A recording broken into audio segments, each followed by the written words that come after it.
3월 20일 월요일. 눈에 보이는 것보다 더.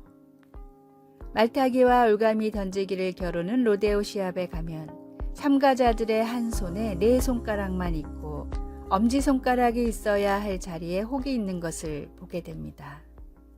그것은 이 시합에서 흔히 생기는 부상입니다. 엄지손가락이 줄의 한 끝과 꽤 큰 황소가 다른 쪽에서 당기는 사이에 끼게 되면 엄지손가락은 대개 잘려 나갑니다. 그것은 그 일을 계속할 수 없게 만드는 부상은 아니지만 엄지손가락이 없으면 여러 일에 변화가 생깁니다. 엄지손가락을 쓰지 않으면서 이를 닦거나 셔츠에 단추를 끼거나 머리를 빗거나 구두끈을 매거나 혹은 먹는 일을 해보십시오. 당신 몸에서 평소에 하찮게 생각했던 부분들이 실제 상당히 중요한 역할을 하고 있습니다. 바울 사도는 교회에서 그와 유사한 상황을 지적합니다. 눈에 잘 띄지 않거나 목소리를 내지 않는 교인들은 가끔 다른 이들로부터 당신은 없어도 돼 라는 대우를 받는 경우가 있습니다. 보통은 암묵적으로 눈치를 주는 식이지만 때로는 노골적으로 표현되기도 합니다. 하나님은 우리가 서로 동등한 관심과 존중하는 마음으로 대하기를 바라십니다. 우리는 모두 각각 그리스도의 몸의 한 부분이며 우리가 받은 재능이 무엇이든 우리는 서로를 필요로 합니다. 말하자면 우리 중 어떤 이들은 눈이고 귀이며 어떤 이들은 엄지손가락인 것입니다. 하지만 우리 각각은 그리스도의 몸에서 아주 중요한 역할을 하고 있으며 때로는 눈에 보이는 것보다 훨씬 더 중요한 역할을 감당합니다. 말씀, 너희는 그리스도의 몸이요 지체의 각 부분이라. 고린도전서 12장 27절. 찬송 475장 인류는 하나 되게. 기도, 우리 각자가 그리스도의 몸의 한 부분임을 기억하지 못한 것을 용서하소서. 우리는 다 지체이며 오직 주님만이 홀로 머리 되십니다. 예수님의 이름으로 기도드립니다. 아멘.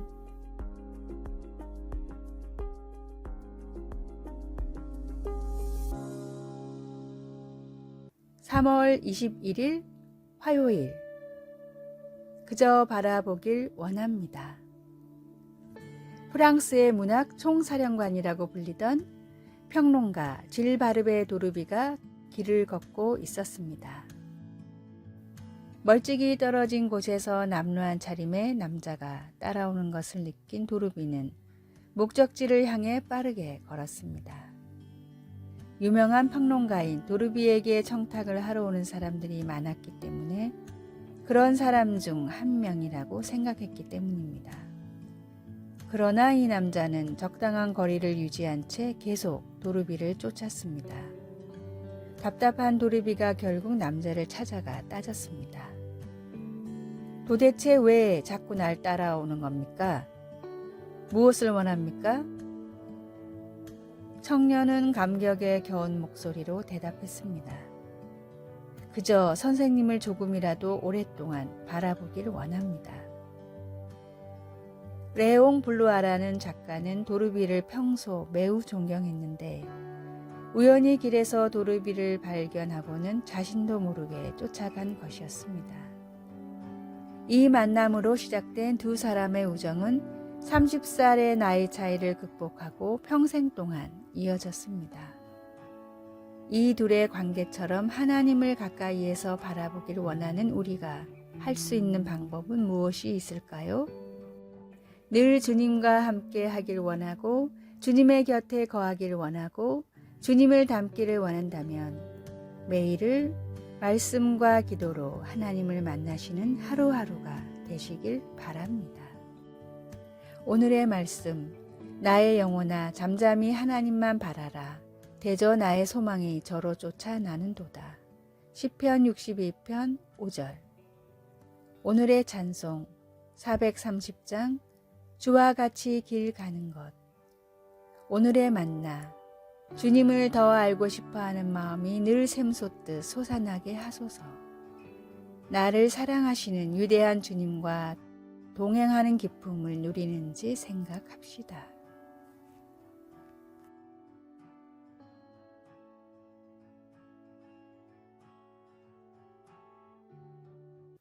(3월 22일) 수요일, 너와 나를 위한 자비.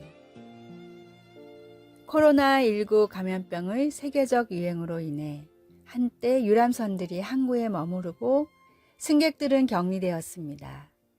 월스트리트 저널은 몇몇 관광객과의 인터뷰를 기사에 다루었습니다.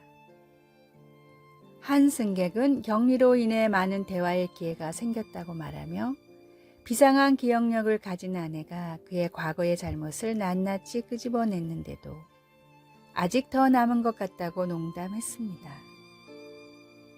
이 기사는 우리를 웃음짓게 하고 인간미를 느끼게 해주지만 한편으로는 우리가 내려놓아야 할 것들을 세게 움켜쥐고 있는 모습에 대한 경각심을 갖게 해줍니다. 그렇다면 우리는 상처를 준 사람들에 대한 감정을 어떻게 잘 정리해야 할까요? 시편 103편 8절에서 12절에 묘사된 위대하신 하나님의 모습에서 도움을 얻을 수 있습니다.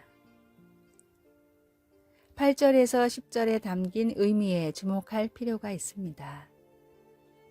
여호와는 긍휼이 많으시고 은혜로우시며 노하기를 더디하시고 인자하심이 풍부하시도다. 자주 경책하지 아니하시며 노를 영원히 품지 아니하시리로다. 우리의 죄를 따라 우리를 처벌하지는 아니하시며 우리의 죄악을 따라 우리에게 그대로 갚지는 아니하셨으니. 기도하는 마음으로 말씀을 읽으며 하나님의 도움을 구하면 앙심이나 복수하려는 계획을 다시 생각해 보게 되며 은혜나 자비, 용서 대신 해를 끼치고 싶었던 사람들이나 우리 자신을 위해 더 기도할 수 있습니다. 받은 상처를 되갚아주고 싶었던 사람이 있습니까? 누구에게 당신을 위한 기도 부탁을 할 수 있습니까? 말씀, 자주 경책하지 아니하시며 노를 영원히 품지 아니하시리로다. 시편 103편 9절. 찬송 304장 그 크신 하나님의 사랑. 기도, 자비와 친절과 용서의 하나님, 저에게 아픔을 준 사람들에게 은혜와 자비를 베풀 수 있도록 도와주소서. 아멘.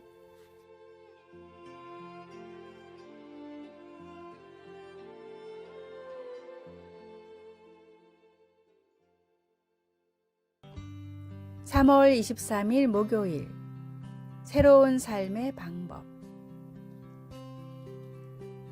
쇠제 두루미는 광활한 몽골의 초원에서 살아가는 조류입니다.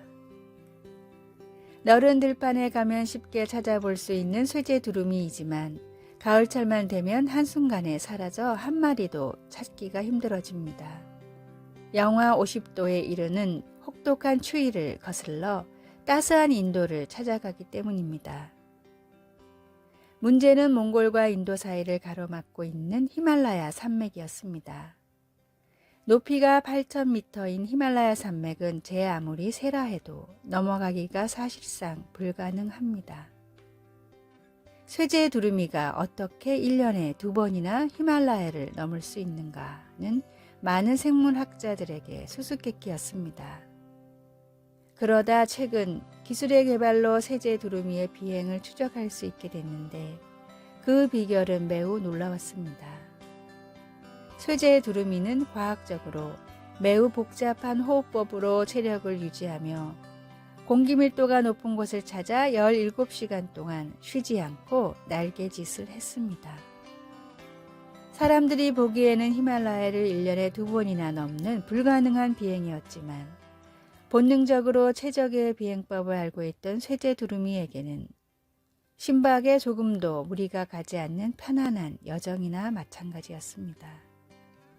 우리 그리스도인은 기도의 능력을 깨달았을 때 세상이 이해할 수 없는 놀라운 능력의 삶을 살아갈 수 있습니다. 세상에서 어떤 태산 같은 어려운 일들을 만나더라도 우리의 힘과 능력이 아닌 주님이 주시는 능력과 힘으로 극복하며 나아갈 수 있습니다.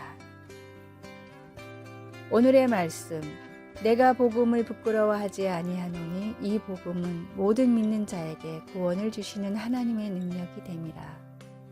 첫째는 유대인에게요 또한 헬라인에게로다.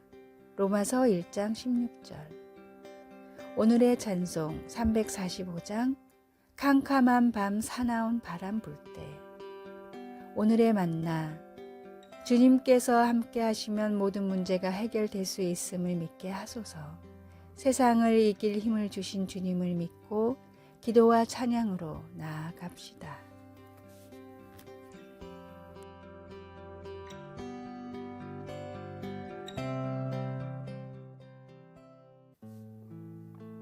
(3월 24일) 금요일. 우리를 지켜보시는 하나님. 어린 손자가 헤어질 때 손을 흔들며 인사하더니 이내 뒤돌아보며 물었습니다. 할머니는 왜 우리가 떠날 때까지 현관에 서 계세요? 할머니는 아주 어린 손자의 질문이 귀엽다고 생각하며 그를 보며 웃었습니다. 그러면서 그 궁금증에 대한 좋은 대답을 생각하다가 말했습니다. 그건 예의란다. 내가 내 손님이라면 내가 떠날 때까지 지켜보는 건 내가 너를 배려한다는 것을 보여주는 거지. 대답을 들은 아이는 잠시 생각하더니 여전히 수긍이 안 가는 듯 했습니다. 그래서 할머니는 단순하게 말했습니다. 내가 너를 사랑하기 때문이야. 내가 탄 차가 길을 빠져나가는 것을 보면서 나는 내가 안전하게 집으로 가고 있다는 것을 아는 거지. 손자는 웃으며 나를 부드럽게 안아주었습니다. 마침내 알아들은 것입니다. 아이의 천진난만한 이해는 우리 모두가 기억해야 할 한 가지를 상기시켜 주었습니다. 그것은 하늘에 계신 우리 아버지도 그분의 소중한 자녀 한 사람 한 사람을 계속해서 지켜보고 계신다는 것입니다. 시편 121편은 말합니다. 여호와는 너를 지키시는 이시라. 여호와께서 내 오른쪽에서 내 그늘이 되시나니. 이스라엘 순례자들이 예배하기 위해 유엄을 무릅쓰고 예루살렘으로 향하는 길에 오를 때 그들이 가졌던 확신을 떠올려 보십시오.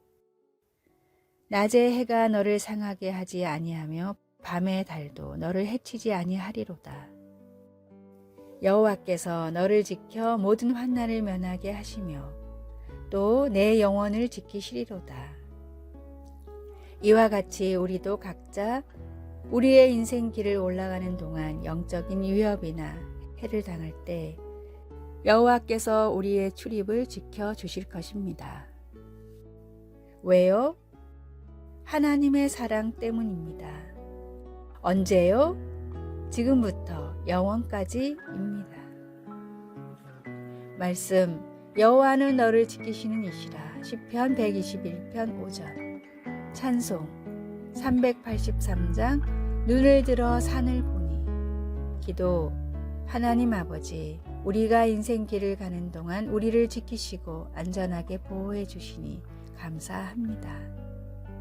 예수님의 이름으로 기도드립니다. 아멘.